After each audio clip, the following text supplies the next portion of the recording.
राज्यात सर्वत्रच अतिवृष्टीमुळे मोठं नुकसान झालंय। यावेळी राज्यातील शेतकऱ्यांना नुकसान भरपाई नक्कीच मिळेल। अतिवृष्टीचा सर्वाधिक फटका हा बीड जिल्ह्याला बसला असून सर्वांना नुकसान भरपाई मिळेल अशी ग्वाही कृषी मंत्री दत्तात्रय भरणे यांनी दिली आहे। कन्नड तालुक्यातील बरकतपूर आणि शेलगाव भागातील अतिवृष्टी झाल्यानं नुकसानग्रस्त भागाची अंबादास दानवे यांनी बाईकवरून पाहणी केली आहे। नदीच्या आजूबाजूच्या शेतीचं मोठ्या प्रमाणात नुकसान झालंय, त्यामुळे प्रशासनानं तातडीने पंचनामा करण्याची आवश्यकता असून सरकारनं नुकसान भरपाई देण्याची मागणी करण्यात आली आहे। अतिवृष्टीमुळे बाधित झालेल्या शेतजमिनीची बांधावर जाऊन केंद्रीय मंत्री प्रतापराव जाधव यांनी पाहणी केली आहे। यावेळी पूरग्रस्त भागातील नागरिकांच्या आरोग्य सेवेसाठी सरकारने सुरू केलेल्या सेवक रथ मोबाईल आरोग्य सेवेचीही माहिती दिली आहे। लातूरच्या उस्तुरी परिसरामध्ये मुसळधार पावसाने हजेरी लावली, यामुळे नदी नाल्यांना पूर आलाय। पुलावरून पाणी वाहत असल्यानं वाहतूकही ठप्प झाली।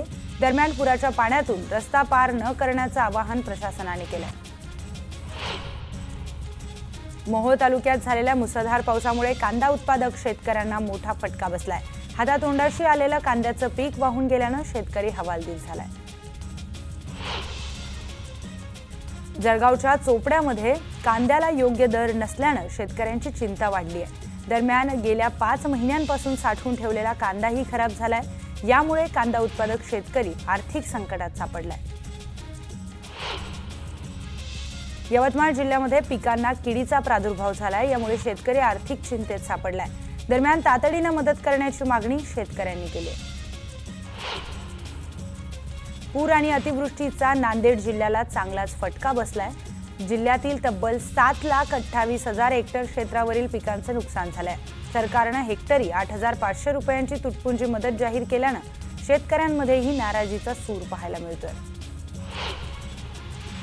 बीडच्या आष्टी तालुक्यातील माळेवाडी, वनवेवाडी आणि येथील आसपासच्या नदीला मागील 3 दिवसांपासून पूर आल्यानं एक शेतकरी कुटुंब पुराच्या पाण्यात अडकून होता।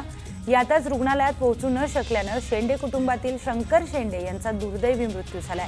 यावेळी त्यांच्या कुटुंबानं काहीच पर्याय नसल्यानं त्यांना 1 किलोमीटर अंतर बाजेवर रुग्णालयात आणलं, मात्र यावेळी डॉक्टरांनी त्यांना मृत घोषित केलंय। नागपूरमध्ये नवरात्रोत्सवाच्या निमित्तानं आयोजित दांडियामध्ये मुस्लिम तरुणांना बंदी घालावी असं आवाहन विश्व हिंदू परिषदेनं केलंय। विश्व हिंदू परिषदेच्या या आवाहनानं मुस्लिम धर्मगुरूंनी देखील याचं समर्थन केलंय। मुस्लिम धर्मामध्ये मूर्तीपूजा मान्य नसल्यानं ही बंदी योग्यच असल्याचा या मुस्लिम धर्मगुरूंचं म्हणणं आहे। मनमाडमध्ये नवरात्र उत्सवात आयोजित होणाऱ्या गरबा आणि दांडियात मुस्लिम तरुणांना प्रवेश नाकारण्यात आलाय। विश्व हिंदू परिषदेनं हा निर्णय घेतलाय। दरम्यान मुस्लिम धर्मगुरू आणि सामाजिक कार्यकर्त्यांनी या निर्णयाचं स्वागत केलंय। बुलढाण्याच्या मेहकरमधील मुलींच्या शासकीय वसतिगृहात निकृष्ट दर्जाचं जेवण मिळत असल्याची तक्रार विद्यार्थ्यांनी केली आहे। तक्रारीनंतर आमदार सिद्धार्थ खरात यांनी वसतिगृहाला भेट दिली। विद्यार्थ्यांना चांगल्या दर्जाचं जेवण देण्याचं खरातांनी अधिकाऱ्यांना सांगितलंय। शाळा, महाविद्यालय आणि विद्यापीठांमध्ये सर म्हणण्याऐवजी आचार्य म्हणण्याची परंपरा सुरू करावी अशी मागणी स्वामी जितेंद्रनाथ महाराज यांनी केली आहे। यामुळे सर म्हणणं योग्य की आचार्य म्हणणं योग्य हा वाद निर्माण होण्याची शक्यता आहे। श्रीवर्धन तालुक्यातील बोर्ली पंचतनमधील कोंडे पंचन या खेडेगावात ग्रामस्थांना जीव मुठीत घेऊन प्रवास करावा लागतोय। गावातील एका ओढ्यावर पूल नसल्यानं मोठी कसरत करावी लागते।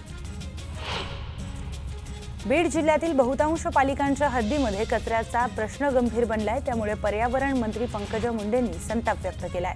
अधिकाऱ्यांच्या कामावर नाराजी देखील त्यांनी व्यक्त केली। यावेळी नद्यांच्या पुनरुज्जीवनासह कचऱ्याच्या समस्येसाठी लवकरच बैठक घेणार असल्याचंही त्या म्हणाल्या। कोल्हापुरात नदी आणि तलावावर कपडे धुण्यासाठी नागरिकांनी गर्दी केली। घराची स्वच्छता करून आणि अंथरूण स्वच्छ धुवून नवरात्रीला घर पवित्र ठेवण्याचा प्रयत्न असतो। आज सुट्टीचा दिवस असल्यानं पानवठ्याच्या ठिकाणी मोठी गर्दी केली आहे। उच्च न्यायालयाच्या आदेशानंतर ही उल्हासनगरामध्ये टोलेजंग अनधिकृत इमारती उभ्या राहिल्या आहेत। मात्र या अनधिकृत इमारतींना अभय देणाऱ्या अधिकाऱ्यांवर कडक कारवाई होणार का याकडे सर्वांचंच लक्ष लागलंय। जालन्यात गेल्या 5 दिवसांपासून धनगर आंदोलक दीपक बोऱ्हाडे यांचं आमरण उपोषण सुरू आहे। 24 तारखेनंतर सरकार खबरदार झालं नाही तर नेपाळमध्ये झालं त्या पलीकडे घडवा असं म्हणत बोऱ्हाडेंनी चिथावणीखोर वक्तव्य केलंय. 2 सप्टेंबर रोजी काढण्यात आलेल्या GR रद्द करण्यात यावा या मागणीसाठी ओबीसींनी गोंदियामध्ये एल्गार मोर्चा काढला.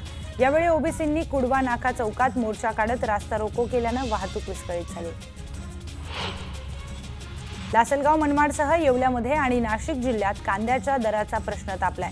शेतकऱ्यांनी रस्त्यावर उतरत सरकार विरोधात आक्रमक भूमिका घेतली आहे. कांद्याला हमीभाव न दिल्यास हे आंदोलन आणखी तीव्र होईल असा थेट इशाराही त्यांनी दिलाय. माजी आमदार सदा सरवणकर यांच्या वक्तव्यामुळे नवा वाद निर्माण होण्याची शक्यता निर्माण झाली आहे. आमदार नसतानाही आम्हाला 20 कोटी मिळतात, मात्र आमदार असलेल्यांना 2 कोटी पण मिळत नाही असं वक्तव्य सदा सरवणकर यांनी केलंय. ओबीसी नेते लक्ष्मण हाके यांची एक ऑडिओ क्लिप व्हायरल झाली आहे. या ऑडिओ क्लिपमधील एका तरुणाने लक्ष्मण हाके यांना सामाजिक कार्यात पेट्रोलसाठी आपण तुम्हाला पैसे देत असल्याचं सांगितलं. यावर हाके यांनी आपल्या ड्रायव्हरचा UPI नंबर दिला. आम्ही ओबीसींची चळवळ उभी करत असल्यानं लक्ष्मण हाके यांनी म्हटलंय, तर कुणाला वाटत असेल आम्ही पैसे घेतले तर जेलमध्ये टाका. व्हायरल व्हिडिओवरून लक्ष्मण हाकेंनी हे वक्तव्य केलं. हाकेंनी एखाद्या सभेसाठी जर पैसे मागितले असतील तर यात चुकीचं नसल्याचं वक्तव्य काँग्रेस नेते विजय वडेट्टीवार यांनी केलंय. तर हाकेंना बदनाम करण्यासाठी षडयंत्र रचल्याचा आरोपही त्यांनी केला. बावनकुळेंनी वडेट्टीवारांवर हल्लाबोल केलाय. वडेट्टीवार राजकारणाचं दुकान करतायत, डायस लावा त्यानंतर आमने सामने सांगतो. वडेट्टीवार ओबीसी मंत्री असताना त्यांनी कशी समाजाची फसवणूक केली ते देखील. मी आणि भुजबळ साहेब ओबीसींच्या न्यायासाठी लढतोय, त्यामुळे महाराष्ट्रातील ओबीसी समाजानं थोडा धीर धरावा. ओबीसी आरक्षणाला धक्का लागणार नाही अशी ग्वाही देखील बावनकुळेंनी दिली. जालन्यात जरांगे पाटलांच्या बैठकीचं आयोजन करण्यात आलं होतं, मात्र यावेळी अचानक मधमाशांनी हल्ला चढवला. त्यामुळे बैठकीत आलेल्या अनेकांना मधमाशांनी चावा घेतल्यामुळे एकच गोंधळ उडाला. तर जरांगेंच्या समन्वयकांनी जरांगेंना तात्काळ सुरक्षित स्थळी हलवलं. पिंपरी चिंचवडमध्ये श्वानांच्या सुळसुळाटाबाबत अजित पवारांना चिठ्ठी लिहिल्या गेली आहे. चिठ्ठी वाचल्यानंतर अजित पवारांना हसू आवरता आलं नाही. दरम्यान भटक्या श्वानांवर कायमस्वरूपी तोडगा काढण्याचं आश्वासन त्यांनी दिलंय. राष्ट्रनेता से राष्ट्रपिता या पंधरवाड्याच्या कार्यक्रमासाठी आमदार सुरेश भोळे यांनी जळगाव कृषी उत्पन्न बाजार समितीला भेट दिली. यावेळी बाजार समितीचे सभापती सुनील महाजन यांनी त्यांचं उत्साहात स्वागत केलं. यामुळे दोघांमधील वाद मिटल्याची जोरदार चर्चा आहे.